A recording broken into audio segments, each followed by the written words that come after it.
حضرت ابراہیم علیہ السلام کے بیٹے حضرت اسماعیل علیہ السلام کے 12 بیٹے تھے۔ ان کی نسل اس قدر ہوئی کہ مکہ مکرمہ میں نہ سما سکی اور پورے حجاز میں پھیل گئی۔ ان کے ایک بیٹے خیدر کی اولاد میں عدنان ہوئے۔ عدنان کے بیٹے مادن اور پوتے کا نام نزار تھا۔ نزار کے 4 بیٹے تھے، ان میں سے ایک کا نام مزیر تھا۔ مزیر کی نسل سے قریش بن مالک پیدا ہوئے، یہ فہر بن مالک بھی کہلائے۔ قریش کی اولاد بہت ہوئی، ان کی اولاد مختلف قبیلوں میں بٹ گئی۔ ان کی اولاد سے قصی نے اقتدار حاصل کیا۔ قصی کے آگے 3 بیٹے ہوئے، ان میں سے ایک عبد مناف تھے، جن کی اگلی نسل میں ہاشم پیدا ہوئے۔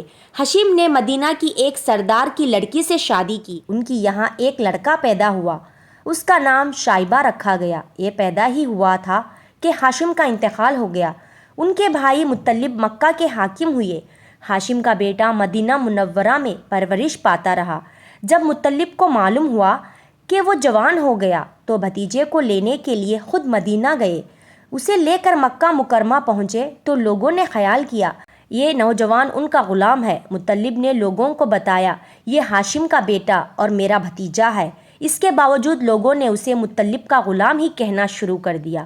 اسی طرح شائبہ کو عبد المطلب کہا جانے لگا۔ انہیں عبد المطلب کی یہاں ابو طالب، حمزہ، عباس، عبداللہ، ابو لہب، حارث، زبیر، زرار اور عبد الرحمن پیدا ہوئے۔ ان کے بیٹے عبداللہ سے ہمارے پیارے نبی حضرت محمد صلی اللہ علیہ وسلم پیدا ہوئے۔ عبد المطلب کے تمام بیٹوں میں حضرت عبداللہ سب سے زیادہ خوبصورت اور سب سے زیادہ پاک دامن تھے۔ عبد المطلب کو خواب میں زمزم کا کنواں کھودنے کا حکم دیا گیا، یعنی حضرت اسماعیل علیہ السلام کے کنویں کو۔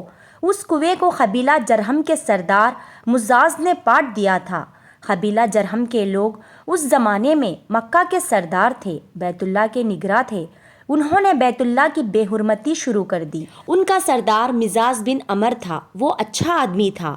اس نے اپنے قبیلے کو سمجھایا کہ بیت اللہ کی بے حرمتی نہ کرو، مگر ان پر اثر نہ ہوا۔ جب مزاز نے دیکھا کہ ان پر کوئی اثر نہ ہوتا تو قوم کو اس کی حال پر چھوڑ کر وہاں سے جانے کا فیصلہ کیا۔ اس نے تمام مال و دولت، تلواریں اور زیریں وغیرہ خانہ کعبہ سے نکال کر زمزم کے کنویں میں ڈال دیے اور مٹی سے اس کو پاٹ دیا۔ کنواں اس سے پہلے خشک ہو چکا تھا، اب اس کا نام و نشان مٹ گیا۔ مدتوں یہ کنواں بند پڑا رہا۔ اس کے بعد بنو خزاع نے بنو جرہم کو وہاں سے مار بھگایا۔ بنو خزاع اور قصی کی سرداری کا زمانہ اس حالت میں گزرا کہ کنواں بند رہا، یہاں تک کہ قصی کے بعد عبد المطلب کا زمانہ آ گیا۔ انہوں نے خواب میں دیکھا، خواب میں انہیں زمزم کے کنویں کی جگہ دکھائی گئی اور اس کے کھودنے کا حکم دیا گیا۔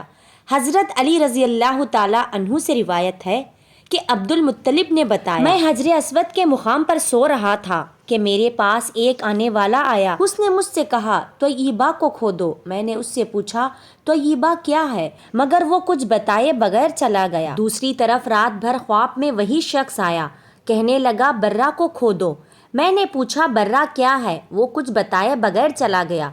تیسری رات میں اپنے بستر پر سو رہا تھا کہ پھر وہ شخص خواب میں آیا، اس نے کہا مجنونہ کھودو۔ میں نے پوچھا مجنونہ کیا ہے، وہ بتائے بغیر چلا گیا۔ اس سے اگلی رات میں پھر بستر پر سو رہا تھا کہ وہی شخص پھر آیا اور بولا زمزم کھودو۔ میں نے اس سے پوچھا زمزم کیا ہے، اس بار اس نے کہا زمزم وہ ہے جس کا پانی کبھی ختم نہیں ہوتا، جو حاجیوں کے بڑے بڑے مجموعوں کو سیراب کرتا ہے۔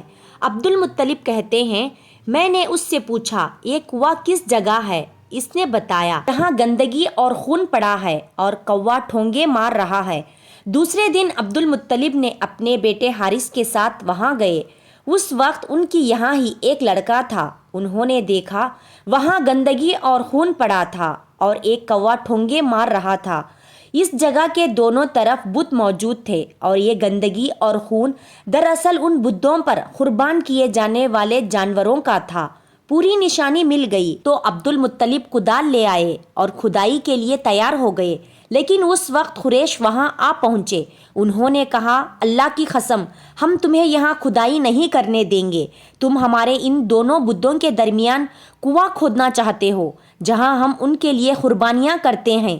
عبد المطلب ان کی بات سن کر اپنے بیٹے حارث سے کہا، تم ان لوگوں کو میرے قریب نہ آنے دو، میں کھدائی کا کام کرتا رہوں گا، اس لیے کہ مجھے جس کام کا حکم دیا گیا ہے میں اس کو ضرور پورا کروں گا۔ قریش نے جب دیکھا کہ وہ باز آنے والے نہیں تو رک گئے۔ آخر انہوں نے کھدائی شروع کر دی۔ جلدی ہی کنویں کے آثار نظر آنے لگے۔ یہ دیکھ کر انہوں نے اللہ اکبر کا نعرہ لگایا اور پکار اٹھے، یہ دیکھو، یہ اسماعیل علیہ السلام کی تعمیر ہے۔ جب قریش نے یہ دیکھا کہ انہوں نے کنواں تلاش کر لیا تو ان کے پاس آ گئے اور کہنے لگے، عبد المطلب، اللہ کی قسم، یہ ہمارے باپ اسماعیل علیہ السلام کا کنواں ہے اور اس پر ہمارا بھی حق ہے، اس لیے ہم اس میں تمہارے شریک ہوں گے۔ یہ سن کر عبد المطلب نے کہا، میں تمہیں اس میں شریک نہیں کر سکتا، یہ مجھے اکیلے کا کام ہے۔ اس پر قریش نے کہا، تب پھر اس معاملے میں ہم تم سے جھگڑا کریں گے۔ عبد المطلب بولے، کسی سے فیصلہ کروا لو۔ انہوں نے بنو سعد ابن حذیم کی کاہنہ سے فیصلہ کرانا منظور کیا۔ یہ کاہنہ ملک شام کی بلائی علاقے میں رہتی تھی۔ آخر عبد المطلب اور دوسرے قریش اس کی طرف روانہ ہوئے۔ عبد المطلب کے ساتھ عبد مناف کے لوگوں کی ایک جماعت تھی، جبکہ دیگر قبائل قریش کے ساتھ بھی ایک ایک جماعت ساتھ تھی۔ اس زمانے میں ملک حجاز اور شام کے درمیان ایک بیابان میدان تھا، وہاں کہیں پانی نہیں تھا۔ اس میدان میں ان کا پانی ختم ہو گیا، سب لوگ پیاس سے بے حال ہو گئے، یہاں تک کہ انہیں اپنی موت کا یقین ہو گیا۔ انہوں نے قریش کے دوسرے لوگوں سے پانی مانگا، لیکن انہوں نے پانی دینے سے انکار کر دیا۔ اب انہوں نے ادھر ادھر پانی تلاش کرنے کا ارادہ کیا۔ عبد المطلب اٹھ کر اپنی سواری کے پاس آئے۔ جو ہی ان کی سواری اٹھی، اس کے پاؤں کے نیچے سے پانی کا چشمہ ابل پڑا۔ انہوں نے پانی کو دیکھ کر اللہ اکبر کا نعرہ لگایا۔ پھر عبد المطلب سواری سے اتر آئے۔ سب نے خوب سیر ہو کر پانی پیا اور اپنے مشکیزیں بھر لی۔ اب انہوں نے قریش کی دوسری جماعت سے کہا، آؤ تم بھی سیر ہو کر پانی پی لو۔ اب وہ بھی آ گئے اور خوب پانی پیا۔ پانی پینے کے بعد وہ بولے، اللہ کی قسم، اے عبد المطلب، یہ تو تمہارے حق میں فیصلہ ہو گیا۔ اب ہم زمزم کے بارے میں تم سے کبھی جھگڑا نہیں کریں گے۔ جس ذات نے تمہیں اس بیابان میں سیراب کر دیا، وہی ذات تمہیں زمزم سے بھی سیراب کرے گا، اس لیے یہی سے واپس چلو۔